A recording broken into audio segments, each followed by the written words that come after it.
Good morning! Welcome to the Allman household. We're not in the garden, we're not in the conservatory or the kitchen, but we're around the table this morning because we're having breakfast.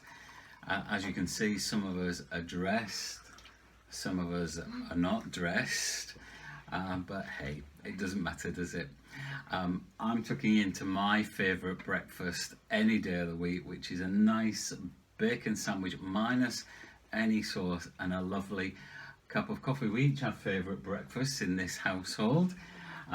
Katie likes her boiled eggs and her soldiers. Rosie's a bacon sandwich fiend as well, as is Claire. But I'm guessing we've all got our favourite breakfast. What if you had to remember, what would be your favourite breakfast? Rosie? The bacon and syrup pancakes at the Pancake House in Centre Park. Centre Park's Pancake House. Yum, yum. Kate? When we went to Grandma and Grandad's, then we went to the Tiptree place. The Tiptree Cafe. That was lovely as well. What did you have there, Kate? Scrambled eggs and toast. Scrambled eggs. Claire? Well, I think we were saying the other day that if we had to go and have our breakfast anywhere again, we would go to the lodge on the Lomond, where you can have haddock and poached eggs, which is so nice, and I can have a bit of haggis with it, which I really like as well. This morning you're going to be talking about breakfast, not necessarily around the dinner the table, but actually and another part. Tell everyone what you're going to be talking about on the podcast. Well, what we're going to do is let's listen to the story. It's a story of a memorable breakfast, and Rosie's going to read to us that story just now. Jesus and the miraculous catch of fish. Afterwards, Jesus appeared again to his disciples by the Sea of Galilee. It happened this way: Simon Peter, Thomas, also known as Didymus, Nathanael from Cana in Galilee, the sons of Zebedee, and 2 other disciples were together. "I'm going out to fish," Simon Peter told them. And they said, "We'll go with you." So they went out and got into the boat, but that night they caught nothing. Early in the morning, Jesus stood on the shore, but the disciples did not realize that it was Jesus. He called out to them, "Friends, haven't you any fish?" "No," they answered. He said, "Throw your net on the right side of the boat and you will find some." When they did, they were unable to haul the net in because of the large number of fish. Then the disciples whom Jesus loved said to Peter, "It is the Lord." As soon as Simon Peter heard him say, "It is the Lord," he wrapped his outer garment round him, for he had taken it off, and jumped into the water.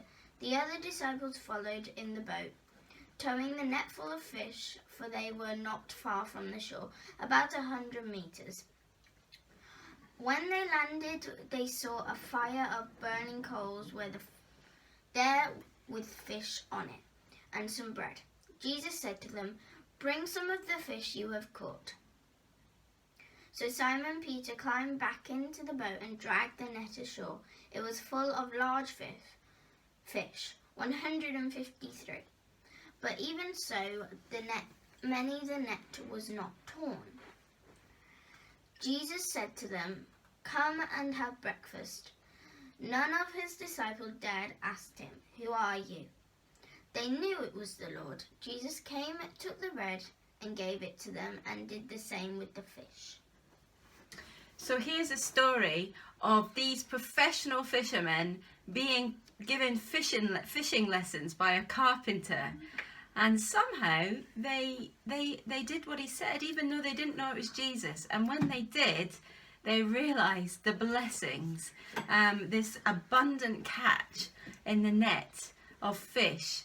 And it's interesting to the lessons that we can learn from this story. And the podcast we're gonna look at some of those lessons that we can learn. But the main lesson is this obedience and the blessings that we find when we're obedient to the Lord. The sharing of food has been something that has been quite important for us as a core during this pandemic. And so this week, as we have been doing for the last 5 weeks, we will continue to deliver food parcels during the week wherever needed. And I'm quite sure, even though there's no food involved, the sharing of fellowship is something that you are all doing. And we would just say thank you and keep it up. It is appreciated by everybody as you just make little phone calls and you just make little videos that we can share with each other this week. Well, it's time for our breakfast. I'm getting ready for mine and I'm very hungry for it. So we're going to go, if that's okay with you, and get on with our breakfast. But before we go, as always, Kate's going to share a little prayer and a benediction to finish off our thoughts this morning. Kate.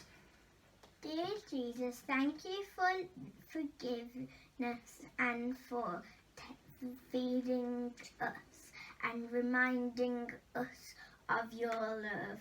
Even when we have forgotten you, we know that you have wonderful blessings in store for us when we faithfully follow you. Our prayer is that we always be obedient disciples. In Jesus' name we pray. Amen. Amen. It's a lovely prayer, isn't it? And we hope it's ours and yours. Look at poor Kate, she's looking at that.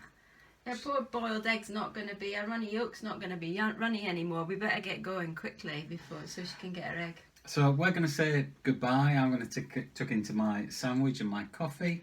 And we hope you have a great week and a great day today. Do look after yourselves and stay safe. From the Allman household, Bye-bye. bye.